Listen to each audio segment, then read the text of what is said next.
everyone and welcome to my channel. I'm Ankita और इस video में हम बात करेंगे The Catcher in the Rye की. Let's start with a very brief introduction. तो जो novel है, it's a very famous one and it's an American novel written by J.D. Salinger. Novel जब पहली दफा पब्लिश हुआ था तो वो एक्चुअली सीरियलाइज किया गया था इन अ मैगजीन 1945 से 46 के बीच में, और जो ये वाला वर्क था it was later novelised in 1951. In fact जो नॉवल का प्रोटैगनिस्ट है Holden Caulfield, he has actually become a symbol for teenage rebellion. जो नॉवल है it deals with the complex issues of identity, depression, belonging and loss. So let's move further now. Let's start with the historical context. तो जो हमारे novel का protagonist है Holden coalfield, उसके और जो हमारे नॉवेलिस्ट, जो हमारे राइटर हैं J.D. सैलिंगर, दोनों के बीच में काफी पैरेलल्स एग्जिस्ट करते हैं. जो दोनों थे नॉवल के अंदर होल्डन एंड रियल लाइफ में J.D. Salinger, they both grew up in upper class New York city. एक सिमिलैरिटी ये थी and there are other similarities also. तो it comes as no surprise कि जो सैलिंगर का एक्सपीरियंस था वर्ल्ड वॉर 2 में, वो कलर करता है जो होल्डन की ओपिनियंस और एक्सपीरियंसेस है नॉवल के अंदर.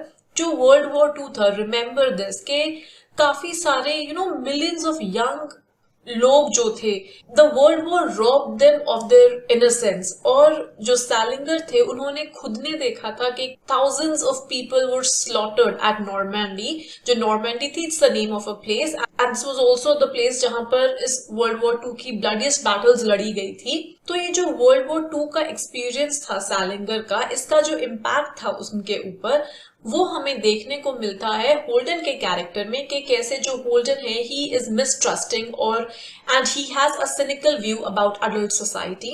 जो होल्डन है वो बड़े होने को, when he is growing up, वो he views this as a surrender to the phony and जो शैलो रिस्पॉन्सिबिलिटीज होती है अडल्ट लाइफ की, he sees that growing up as a surrender to that, जिसको आजकल की भाषा में आपने सुना होगा अडल्टिंग भी बोलते हैं. रिमेंबर कि जो वर्ल्ड वॉर 1 हुआ था, it was refer to as the war to end all Wars.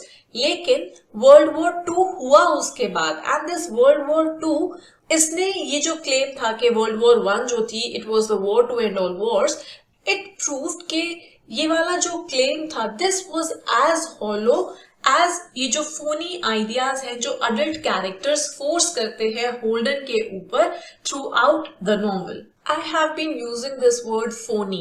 Okay, so phony person कौन होता है? तो फोनी पर्सन उसको बोलते हैं somebody जो कि प्रिटेंड करता है टू बी somebody else, या फिर टू और प्रिटेंड्स टू हैव फीलिंग्स या एबिलिटीज जो उसके अंदर एक्चुअली में नहीं होती. Alright, so that is phony. Talking about the literary context, जो एक मेजर हॉलमार्क है इस नॉवल का, वो है जो सैलिंगर यूज करते हैं मिड 20th सेंचुरी स्लैंग और कोलोकियल स्पीच को. तो जो नॉवल की लैंग्वेज है वो एक रीजन है कि जो क्रिटिक्स कंसिडर करते हैं इस नॉवल को as a ground breaking novel, and also why this novel was considered controversial जब ये पहली दफा पब्लिश हुआ था. जो सैलिंगर का यूज है इनफॉर्मल लैंग्वेज का, that is also one of the reason जिसने कंट्रीब्यूट किया था नॉवल की पॉपुलैरिटी को among a wide readership, because वो लोग अपनी खुद की वॉइसेस को और स्पीच पैटर्न्स को रिकॉग्नाइज कर सकते थे होल्डन के नैरेटिव में. होल्डन की जो कोलोकियल स्पीच है वो सिग्नल करती है जो यूथफुल ऑथेंटिसिटी है जिसको वो प्रोजेक्ट करने की कोशिश करता है थ्रू आउट द नॉवल. ये भी जरूर नोट करें कि जो कैचर इन द राय का मोटिव है नॉवल के अंदर, वो एक वर्नाकुलर लैंग्वेज के ट्रेडिशन से आता है, और सैलिंगर ने ये मोटिव लिया था जो रॉबर्ट बर्न्स का सॉन्ग है कमिंग थ्रू द राय, वहां से.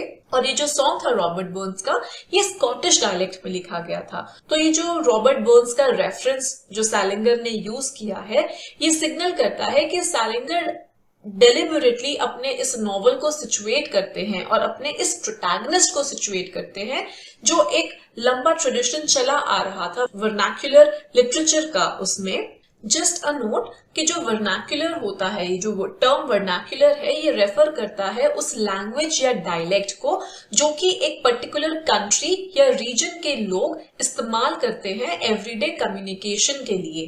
2 बुक्स जो सेंट्रल मानी जाती हैं वर्नाक्युलर लिटरेचर की डेवलपमेंट में यूनाइटेड स्टेट्स में, and they were perhaps also an influence on Salinger जब वो कैचर इन द राई लिख रहे थे. Those two books include, एक तो हैरियट बीचर स्टोर की जो अंकल टॉम्स कैबिन है जो कि 1852 में पब्लिश हुई थी, and the second one being Mark Twain's the adventures of Huckleberry Finn जो कि 1885 में पब्लिश हुई थी. अब जॉनर की बात करें तो जो नॉवल है वो एक बिल्डिंग्स रोमान है, बिकॉज जो नॉवल है वो फॉलो करता है एक इम्पॉर्टेंट एक्सपीरियंस को जो हमारा ये यंग प्रोटैगनिस्ट है होल्डन उसकी लाइफ में.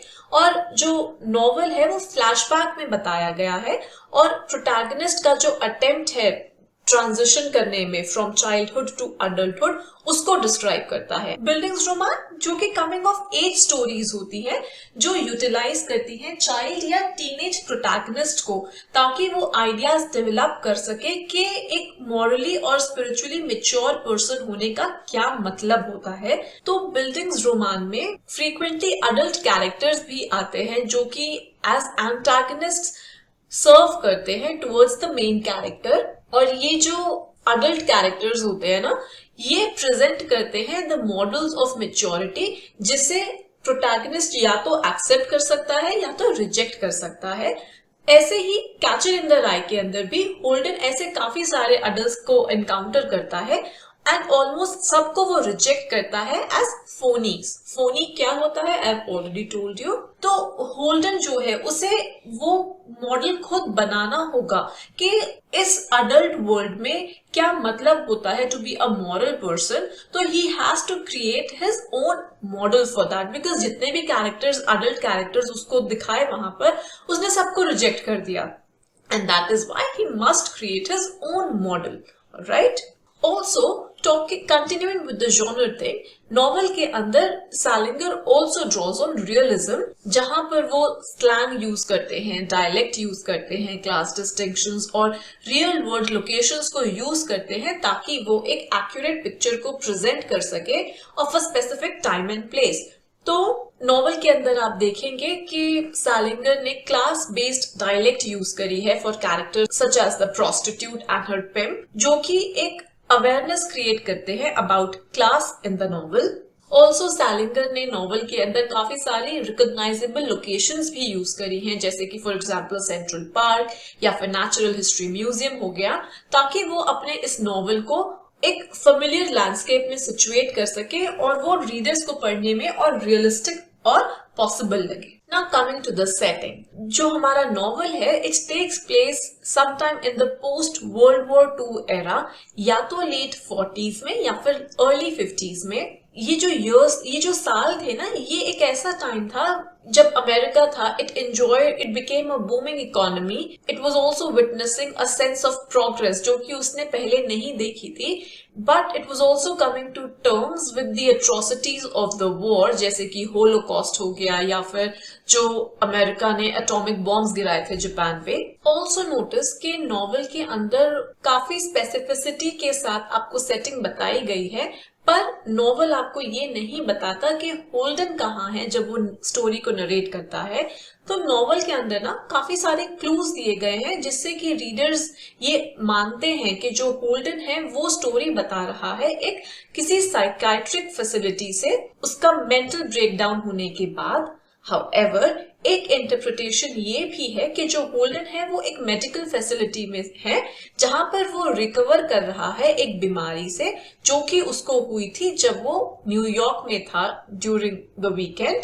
सो कहने का मतलब होल्डन जो है वो क्लियरली स्टोरी बता रहा है किसी तरीके के हॉस्पिटल या इंस्टीट्यूशन से विच ही एंटिसिपेट्स that he will be leaving कुछ टाइम में ताकि वो दोबारा से स्कूल जाना स्टार्ट कर सके. पॉइंट ऑफ व्यू की बात करें तो जो नॉवल है वो फर्स्ट पर्सन में लिखा गया है जहां पर होल्डन प्रोटैगनिस्ट भी है और नैरेटर भी है which means कि हमें उसका लिमिटेड और बायस्ड व्यू पॉइंट देखने को मिलता है इवेंट्स को लेकर. तो except in some portions of the book Holden अपनी पूरी स्टोरी नरेट करता है पास्ट टेंस में and he is recounting the events up till the present moment. जो नॉवल के अंदर प्रेजेंट मोमेंट है he is recounting the events that has led to that present moment जहां पर वो एक मेडिकल फैसिलिटी में रिकवर कर रहा है. ऑल्सो नोटिस कि नॉवल के अंदर होल्डन जो है वो फ्रीक्वेंटली रेफरेंसेस डालता है to the second person you which means कि वो जो रीडर है वो उसको as a trusted confident use करता है. What is a confidant? I have made a short on that, the link to which I leave in the description box. You can refer to that. Also, जो ये second person address है holding का, वो हमारी attention draw करती है कि जो होल्डन की अनरिलायबिलिटी है एज अ नैरेटर उसकी तरफ.